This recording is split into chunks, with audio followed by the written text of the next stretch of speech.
Kitabnya orang-orang NU bukan Al-Quran dan bukan Al-Hadis, tetapi buku Yasin dan Tahlil. NU sesat menyesatkan. Inilah ejekan yang sering dilontarkan oleh orang-orang pengikut Wahabi Salafi. Para pengikut Wahabi Salafi selalu mengejek, mengolok-olok orang-orang NU. Mereka mengatakan bahwa orang-orang NU itu kitabnya bukan Al-Quran dan bukan Al-Hadis, tetapi kitabnya orang NU itu hanya kitab Yasinan dan Tahlilan. Buku-buku Yasinan dan buku-buku Tahlilan itulah yang laris dipelajari oleh orang-orang NU. Sehingga NU itu sesat menyesatkan.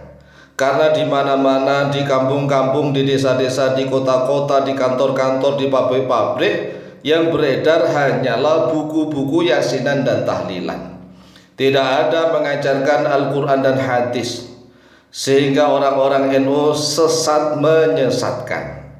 Nah, kami Al-Fakir Tamalim sebagai salah satu warga Nahdien, ya kalau dipikir-pikir ya ada benarnya juga. Orang NU ini kan pengikutnya paling banyak, di mana-mana Yasinan Tahlilan, di kampung-kampung, di desa-desa, di kota-kota, di mana-mana selalu Yasinan Tahlilan. Tetapi aneh kalau diajak pengajian membahas Al-Quran atau hadis, nggak mau, jarang yang mau. Ini aneh sekali. Berbeda dengan para kelompok Wahabi Salafi. Kelompok Wahabi Salafi itu pengajiannya serius, membahas Al-Quran dan hadis. Sehingga orang-orang Wahabi itu walaupun toh baru masuk ke kelompok Wahabi Salafi, banyak sekali nih orang-orang yang langsung paham beberapa hadis, bahkan juga hafal beberapa surat dari Al-Quranul Karim. Inilah kelebihannya Wahabi Salafi. Sedangkan orang-orang NU di mana-mana diajak ngaji sulitnya luar biasa. Di mana-mana hanya Yasinan Tahlilan, Yasinan Tahlilan. Terutama kalau ada kematian. Kalau ada kematian itu, kalau misalnya dilarang adanya Yasin Tahlilan, itu marah-marah. Marah-marah gak terima, kan aneh. Aneh, sungguh aneh luar biasa. Yang namanya ngaji itu kebutuhan orang yang masih hidup. Orang yang masih hidup itulah yang harus ngaji, mengaji Al-Quran dan hadis, mengaji kitab-kitab para ulama salaf dan khalaf. Tapi mengapa tatkala masih hidup sulit sekali diajak ngaji, tapi kalau sudah wafat meninggal dunia baru manggil para ustadz, para kiai untuk datang ke rumahnya pengajian, kan aneh. Yang butuh ngaji itu orang hidup, bukan orang mati. Adapun orang mati itu ya kita kirimi doa, hadiah pahala, bacaan dan seterusnya. Tetapi bukan hanya kegiatannya Yasinan Tahlilan, Yasinan Tahlilan, Yasinan Tahlilan, sedangkan Al-Quran dan hadis ditinggalkan.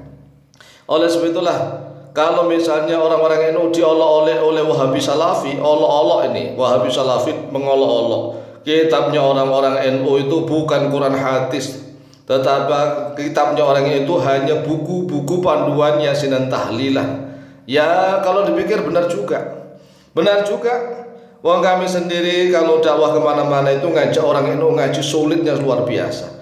Diajak ngaji kitab Al-Arba'in Nawawiyah, ya kitab hadis itu Masya Allah sulit. Diajak ngaji kitab Safinatun Najah, gak usah panjang-panjang, gak usah lebar-lebar, sulitnya luar biasa. Tetapi kalau dilarang Yasinan Tahlilan marah-marah gak terima. Ini kan memang otak-otak yang sudah kebalik, yang sudah keblinger. Oleh sebab itulah, jika orang NU ini ingin kuat akidahnya amaliyah, maka perkuatkanlah ilmunya. Jadi kalau orang-orang NU tidak segera memperkuat ilmunya, maka amaliyah itu nanti akan diamalkan tanpa dasar ilmu, ngawur-ngawuran. Coba kita renungkan, orang-orang Wahabi serius mempelajari Al-Quran dan hadis serta kitab-kitab turas para ulama salaf dan khalaf. Kita lihat pengajian-pengajian Wahabi, daurah-daurah Wahabi itu serius, mereka membawa buku, membawa kitab, membawa pulpen, mereka mengkaji. Sedangkan kebanyakan orang-orang NU, hanya belajar Yasinan Tahlilan, sholawatan, manakiban saja. Itu pun yang belajar ustadznya. Ustadz-ustadznya yang belajar mimpin Yasinan Tahlilan, sholawatan, manakiban saja. Kalau sholawatan, manakiban ini milih ustadz yang agak pintar lagi. Kalau yasin dan tahlilan masing-masing kampung sekarang ini belum tentu ada orang-orang yang mampu memimpin yasin dan tahlilan. Coba bayangkan, memimpin yasin dan sekedar mimpin yasin dan tahlilan saja itu masih pilih-pilih. Coba, artinya tidak semua orang NU bisa memimpin yasin dan tahlilan, apalagi mimpin sholawatan, manakiban. Ini pilih yang setengah kiai. Inilah kualitas orang NU, memang jeblok, bobrok istilahnya. Bobrok, jeblok, seolah-olah tidak butuh Al-Quran dan hadis. Coba orang NU itu sudah mulai sadar. Wahabi Salafi itu walaupun pemahamannya Salafi, salah fikir, tetapi cara mereka ngaji itu kami salut.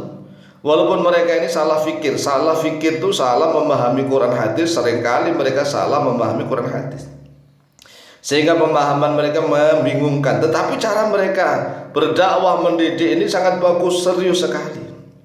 Nah, kalau orang-orang NU kebanyakannya ngajinya pilih ustadz yang lucu-lucu, ustadznya lucu-lucuan, guyon aja, campur laki-laki perempuan, joget-joget seterusnya.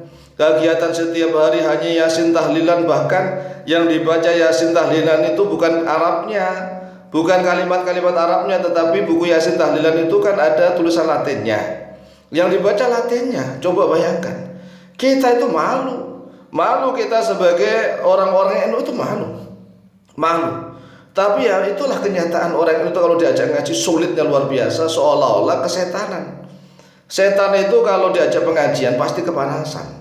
Nah, orangnya ikut kepanasan juga, akhirnya lari. Oleh sebab itulah orang-orang NU banyak yang bodoh. Di mana-mana kalau diajak untuk debat yasin dan tahlilan, mereka nggak bisa menunjukkan hujah, dalil, nggak bisa. Hanya ikut orang tua, hanya ikut begini, masa baca Quran nggak boleh, masa hanya begitu doang. Nggak bisa berdialog dengan ilmiah.